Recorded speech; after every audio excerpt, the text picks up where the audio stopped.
Voltamos para mais uma aula bíblica, esta que será a aula que termina esta série de programas, esta temporada dedicada precisamente à ação social. Durante estes meses esteve sempre connosco a Carmen Maciel, diretora da ADRA em Portugal. Mais uma vez, Carmen, bem-vinda. Muito obrigada, foi para mim uma alegria e um enorme privilégio poder estar na vossa companhia para esta série de estudos, porque a principal beneficiária acabei por ser eu, por todas as investigações e pesquisas realizadas, e espero que algum contributo tenha servido também para aqueles que nos veem e escutam. Terei dada por alegre e bem empregue a minha tarefa aqui. Na verdade, não estamos no fecho do programa, estamos no início. É verdade que em jeito de despedidas, mas ainda há a aula de hoje e com um assunto bastante pertinente, uma comunidade de servos. E passamos então ao sumário que escolheste para nós hoje. Estamos a culminar o nosso estudo e aquilo que realmente nos é apelado é que nos tornemos nesta comunidade de servos. E trago para sumário, partilhando convosco, que como comunidade religiosa e como organização devemos andar como Jesus andou, evangelizar como Jesus fez, servir como mãos, pés, voz e coração de Jesus no mundo de hoje. Como texto bíblico, vamos ao livro de Hebreus, no capítulo 10, e vamos ler os versículos 23 e 24. Diz assim: Retenhamo-nos firmes a confissão da nossa esperança, porque fiel é o que prometeu, e consideremo-nos uns aos outros para nos estimularmos ao amor e às boas obras. Mais um versículo fantástico que nos mostra, enfim, o amor de Deus por nós, mas também como Ele nos pede que nos interessemos pelos outros. Num programas lá atrás, não consigo precisar já em que aula foi, nós trouxemos aquela imagem bastante comum do sal, de sermos o sal da terra, a luz do mundo. Mas a Bíblia é repleta de outras ilustrações que nos mostram precisamente a forma como nós devemos ser influentes e influenciadores no mundo. Queres partilhar connosco outras das ilustrações que a Bíblia nos traz sobre este aspecto? Sim, com todo o gosto irei pegar nas ilustrações de Paulo. Estão sumariadas, pedia-te que pudesses partilhar com aqueles que nos veem algumas das ilustrações que eu gostaria de trazer. Então, a primeira é que nós, crentes cristãos, somos considerados um sacrifício vivo. O que é que isto quer dizer? Podemos encontrar em Romanos, no capítulo 12, verso 1, que temos este convite de nos tornarmos um sacrifício vivo, ao contrário do sacrifício de sangue. Alguns comentadores referem que este sacrifício se refere a uma adoração espiritual e inteligente, por oposição a todos os sacrifícios formais em jeito de ritual, que pouco significado teriam, algum pouco valor. Por outro lado, nós somos também considerados como corpo de Cristo. É conhecido o conjunto de textos que se encontra em 1 Coríntios, no capítulo 12, versos 12 a 20, é extenso, não vamos ler, mas em que nós temos uma alusão, uma metáfora em que a Igreja é como um corpo e cada um de nós representa um membro, seja ele um membro maior ou um membro pequeno, todos eles fazem parte de um só corpo e todos eles contribuem para o seu funcionamento. Se um, por mais pequenino que seja, falhar, todo o metabolismo do corpo está em vias posto em causa, exatamente. Portanto, esta importância de todos nos envolvermos como corpo de Cristo. Por outro lado, em 2 Coríntios, no capítulo 5, dos versículos 18 a 20, nós somos considerados embaixadores. Embaixadores de quê? De ministérios muito específicos que Deus nos deu. Uns foram chamados para um ministério específico, é esse ministério que devem abraçar, se noutra circunstância são chamados para um outro ministério, portanto estarmos sempre disponíveis para abraçar estes ministérios enquanto embaixadores de Cristo nesta terra. E por último, um que é bastante agradável, nós somos considerados perfume. E quão interessante é, por exemplo, ainda hoje de manhã, quando saí, fiz algo que já não fazia há algum tempo, pus um pouquinho de perfume, e não fazia há algum tempo porque tive uma bebê, e desabituei-me de pôr perfume para não, portanto, o cheiro não incomodar a bebê. E hoje lembrei-me de pôr um bocadinho de perfume, e a minha filha mais velha, assim que eu passei, disse: Mãe, o teu perfume ficou por aqui. E é exatamente esta a ilustração de um perfume suave, mas que é notado, que nós devemos ter enquanto cristãos. Deixar espalhar o odor de Cristo por onde passamos. A fragrância do conhecimento, da experiência do amor de Cristo em nós. Então, cada uma destas ilustrações se refere a um papel dos crentes como representantes ou agentes do Reino de Deus, mesmo no meio de um mundo assolado pelo grande conflito. Quando falamos de serviço social e falamos de evangelismo, muitas vezes temos a tendência a separar e às vezes até a comparar um com o outro. Esta noção de caridade, mas ao mesmo tempo testemunho, se as nossas atividades são de caráter evangelístico, são de caráter social, parece que como comunidade de igrejas temos muitas vezes a tentação de colocar estes dois aspectos a par. Ou até, por exemplo, pensar, bem, nós vamos fazer uma atividade de cariz social, mas temos que incluir de alguma forma aqui uma parte de testemunho. E imagino que até possa acontecer vice-versa. Dá a sensação que estas duas realidades têm assim uma espécie de fricção uma com a outra. Como é que podemos desbloquear esta realidade? Nós podemos desbloqueá-la se compreendermos que, ao invés de terem uma fricção, elas são complementares. Mesmo que nós não tenhamos que meter à força o evangelismo numa atividade social ou o social numa atividade do evangelismo. Porque muitas vezes as coisas até acabam por fluir naturalmente. Nós estamos a fazer uma obra social de forma desinteressada, sem esperar que as pessoas se convertam àquilo que nós acreditamos, mas as pessoas até acabam por perguntar, está a fazer isto porquê? O que é que quer dizer o nome adventista? E aí pode até surgir a oportunidade de nós ligarmos as duas coisas. Mas dizia eu que não precisamos de tentar encaixar à força, porque as coisas acabam por fluir naturalmente. Deixa-me lá interromper-te. Essa noção de que quando fazemos alguma coisa para ajudar alguém, não o fazemos com o propósito de converter essa pessoa. Ou seja, que quando o nosso ato de compaixão para essa pessoa pode refletir a minha ligação com Deus, e por isso eu tenho um ato de compaixão, mas esse ato vale por si mesmo, pela ajuda em si mesmo, pelo suprimento daquela necessidade de uma forma concreta. Não com um objetivo claro, estratégico, de levar aquela pessoa a uma conversão, quer seja uma entidade religiosa, a Deus, enfim. A noção de que quando eu estou a ajudar alguém, eu estou em si mesmo já a fazer um ato de resposta a um pedido direto de Deus, mesmo que não faça mais nada, não é? Claro. Esta noção que tu trazes aqui de estratégica é muito interessante, porque se nós estivermos a fazer algo dessa forma, de forma estratégica, as pessoas percebem, assim como nós percebemos quando nos estão a tentar vender alguma coisa com um segundo objetivo, exatamente. Portanto, todos nós temos as mesmas capacidades e acabamos por chegar lá. Portanto, esta questão estratégica nunca deveria estar... Nem foi assim que Jesus fez. Exatamente, não foi o exemplo que Jesus nos deixou. Muitas vezes, já aqui vimos em estudos anteriores, ele curava, ele alimentava e não esperava nada em troca. Apesar de, como nós sabemos, havia sempre quem acabasse por regressar a esse Jesus. E porquê que isto acontece?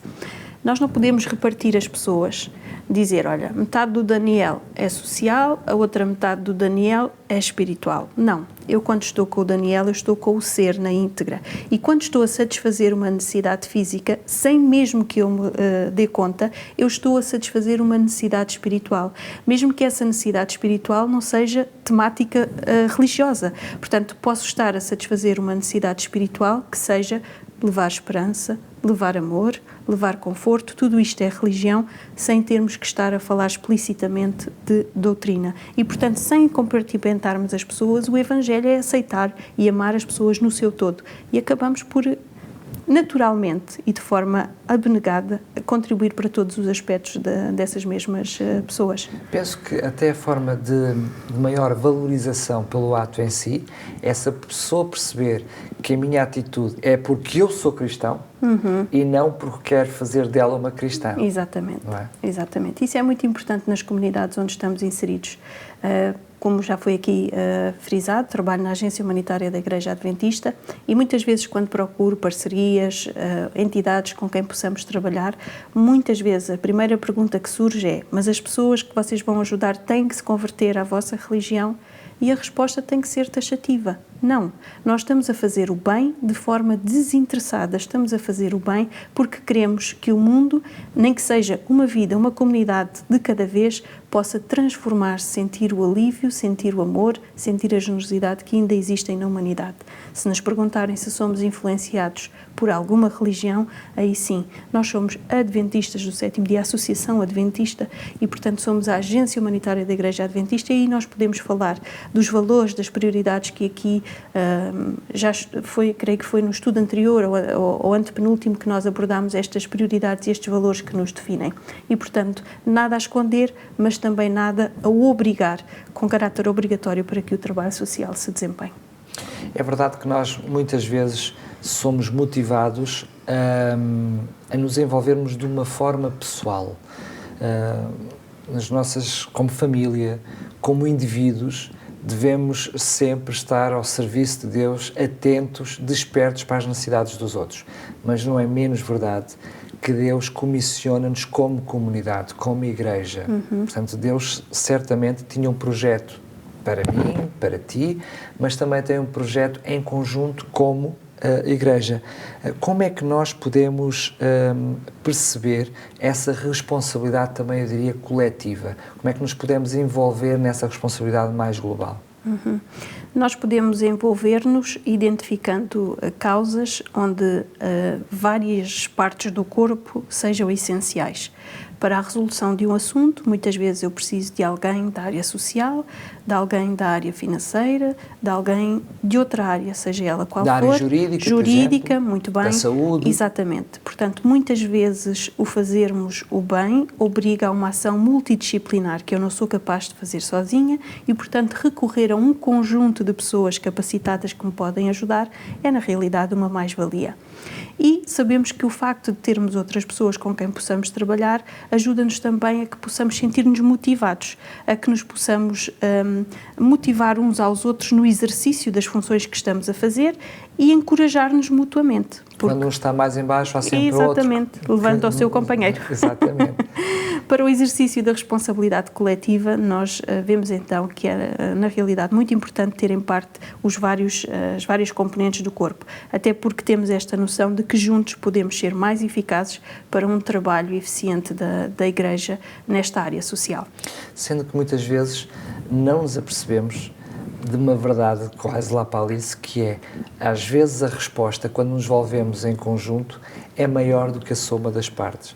Mesmo que nós replicássemos essa ajuda, quando ela é feita em conjunto e de uma forma, eu diria, em rede, estruturada, ligada umas coisas às outras, a resposta e o resultado acaba de ser ainda superior do que a soma das partes. E Deus sabia disso quando criou aquilo que nós chamamos hoje a Igreja, não é? Exatamente. Mas isso é interessante porque implica que o tal que tem a resposta da saúde também se envolva, que não seja só o que tem a resposta da sociedade. Ou seja, para que haja o coletivo, eu, tu, cada um de nós que nos está a ver, de alguma forma tem que emprestar os seus dons, os seus talentos para fazer a sua parte. Muito bem. Como então é que nós nos devemos organizar? Como é que podemos criar essa estrutura coletiva para que possamos ser estes servos em comunidade? Para responder a esta questão, eu gostaria de recuperar uma imagem que mostrei muito rapidamente no estudo anterior e hoje falar um bocadinho mais nesta conclusão destes estudos. É uma imagem que nos mostra, eu creio que não é demais relembrar que esta imagem que nós estamos aqui a ver acaba por sumariar um conjunto de princípios retirados deste livro Beneficência Social da escritora norte-americana Ellen White, em que ela acaba por conduzir qualquer comunidade de crentes da forma como deve unir-se para a prática do bem. Então, são 6 passos, muito práticos para que possamos cumprir o propósito de Deus para o seu povo nesta terra. O primeiro passo é união na prática da caridade. Ela diz-nos que onde quer que haja um coração transformado e sincero, todos os crentes devem unir-se nesta prática da caridade. Eu não tenho tempo de aqui explorar, mas queria dizer-vos que tenho experiências próprias que nos mostram que esta prática na união da caridade acaba por beneficiar não só as comunidades, mas também todos aqueles que se envolvem para ministrar um projeto, porque têm que estabelecer laços fortes entre si, têm que se organizar, acabam por criar e estreitar relacionamentos. Segundo, depois de nos unirmos, nós temos que ter organização na liderança. Servimos um Deus de ordem, um Deus a quem devemos reverenciar e, por isso, ao escolhermos pessoas capacitadas para gerirem os projetos, estamos a fazer algo que é de indicação espiritual. Depois, porque ninguém consegue trabalhar sozinho e quando o faz acaba por ter um peso muito grande sobre os ombros, nós devemos formar grupos de trabalho. E estes grupos de trabalho devem ter então estas pessoas das várias áreas multidisciplinares que aqui conversava com o Daniel há minutos, para que possamos ter um trabalho eficaz. Nestes pequenos grupos pode acontecer que sintamos que não temos formação necessária para agir, então devemos buscar esta formação para o trabalho de uma forma muito prática. Um outro passo, devemos envolver a todos. Deus não faz acepção de pessoas na ajuda, mas também não faz acepção de pessoas nos ajudadores. Então devemos incluir, ser a mão ajudadora desde as crianças até aos mais adultos, todos são válidos para este trabalho. Posso testemunhar-vos, nós há um conjunto de anos que temos vindo a apoiar o Sem-Abrigo na região norte e estão identificados 50, pelo menos, pessoas que todos os anos nós convidamos para um miminho especial na altura do Natal. Celebramos uma ceia entre os dias 24 a 26, de acordo com a disponibilidade dos nossos voluntários, para receber estas pessoas. Agradeço publicamente ao Colégio Adventista de Oliveira do Douro que nos cede as instalações e é muito interessante ver a alegria das crianças a servir pratos aos sem-abrigo. Portanto, temos os mais velhos na cozinha, temos os mais jovens tratando de todos os aspectos, muitas vezes burocráticos e que são necessários para se conseguir realizar esta atividade, e a alegria dos mais pequeninos a envolver-se no serviço. E, por fim, o último passo, nós devemos trabalhar sob um nome. Seja ele o nome da ADRA enquanto agência humanitária, seja ele o nome da Juventude Adventista, que muitas vezes promove projetos sociais, seja ele através do Ministério Pessoal, seja ele através do Ministério da Família, da Criança, o que quer que seja. Nós, quando idealizamos uma ação, um projeto, nós devemos estar bem identificados, honrando o Deus a quem servimos. Tudo isto para promover a dignidade das pessoas e para cumprir a missão que Deus nos dá. Se estão recordados no início, falava-vos de Deuteronômio, no capítulo 15, verso 4, em que Deus nos lança um repto muito específico para que entre ti não haja pobre algum. Eu te abençoarei para que sejas uma bênção nas comunidades onde estás inserido. Portanto, ao fazermos este circuito de preparação, nós estaremos capacitados para um trabalho eficaz. Muito bem, e é desta forma que chegamos ao final de toda esta temporada. Foram alguns meses que tivemos sobre este assunto. Quero-te pedir que possas fazer uma aplicação prática, mas enfim, esta aplicação prática de alguma forma possa resumir aquilo que foram estes meses, certamente com lições muito importantes. Não vale a pena irmos ao fundo agora, tivemos a oportunidade de fazer aula após aula, mas enfim, em jeito de finalizar esta temporada, o que podes dizer a quem nos ouve e quem nos vê?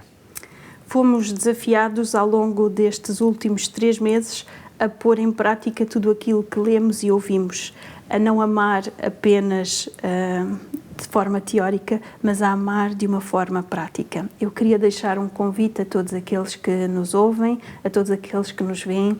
A comunidade adventista estará envolvida no dia 29 de setembro, portanto, no término destes estudos, no Dia Nacional de Voluntariado.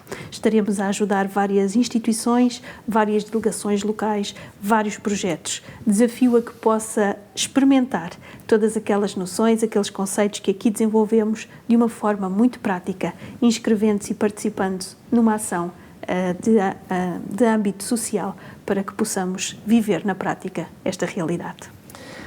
Carmen, mais uma vez quero muito agradecer pela amizade que temos um pelo outro, mas também pelo trabalho, enfim, pelo aquilo que já fizemos em conjunto. Quero agradecer muito esta oportunidade de estarmos juntos para termos tido esta série, mas sobretudo agradecer em Deus aquilo que tem sido o teu trabalho, o teu empenho, não só teu, mas de toda uma equipa ao longo destes anos, e que não só na tua vida pessoal, mas no teu ministério, Deus possa continuar a ser o pilar como tem sido até aqui. Muito obrigada, Daniel, pelas tuas palavras, que agradeço e retribuo, reconhecendo na realidade que Deus capacita para o ministério, porque, como aqui já vos contei, não era a minha área de formação profissional e sinto que Deus, ao longo destes últimos 11 anos, tem utilizado da forma que tenho permitido, porque isto é muito importante, que nós deixemos que Deus nos utilize da melhor forma possível. Se é verdade que em alguns momentos posso falhar, como todos nós, estou disponível para, de joelhos, pedir perdão e dizer a Deus que eis-me aqui, envia-me a mim, à minha família, àqueles que me rodeiam e que querem fazer a diferença nesta comunidade. Obrigada também pelo teu apoio ao longo destes estudos, pela tua capacidade crítica de me ajudares a construir os discursos que fomos partilhando com os ouvintes e com aqueles que nos veem. Foi um gosto estar convosco. Muito obrigada. Quanto a mim, também me quero despedir dizendo que esta temporada chega ao fim, mas a Escola Bíblica, essa vai continuar. Até uma próxima oportunidade. Fiquem com Deus.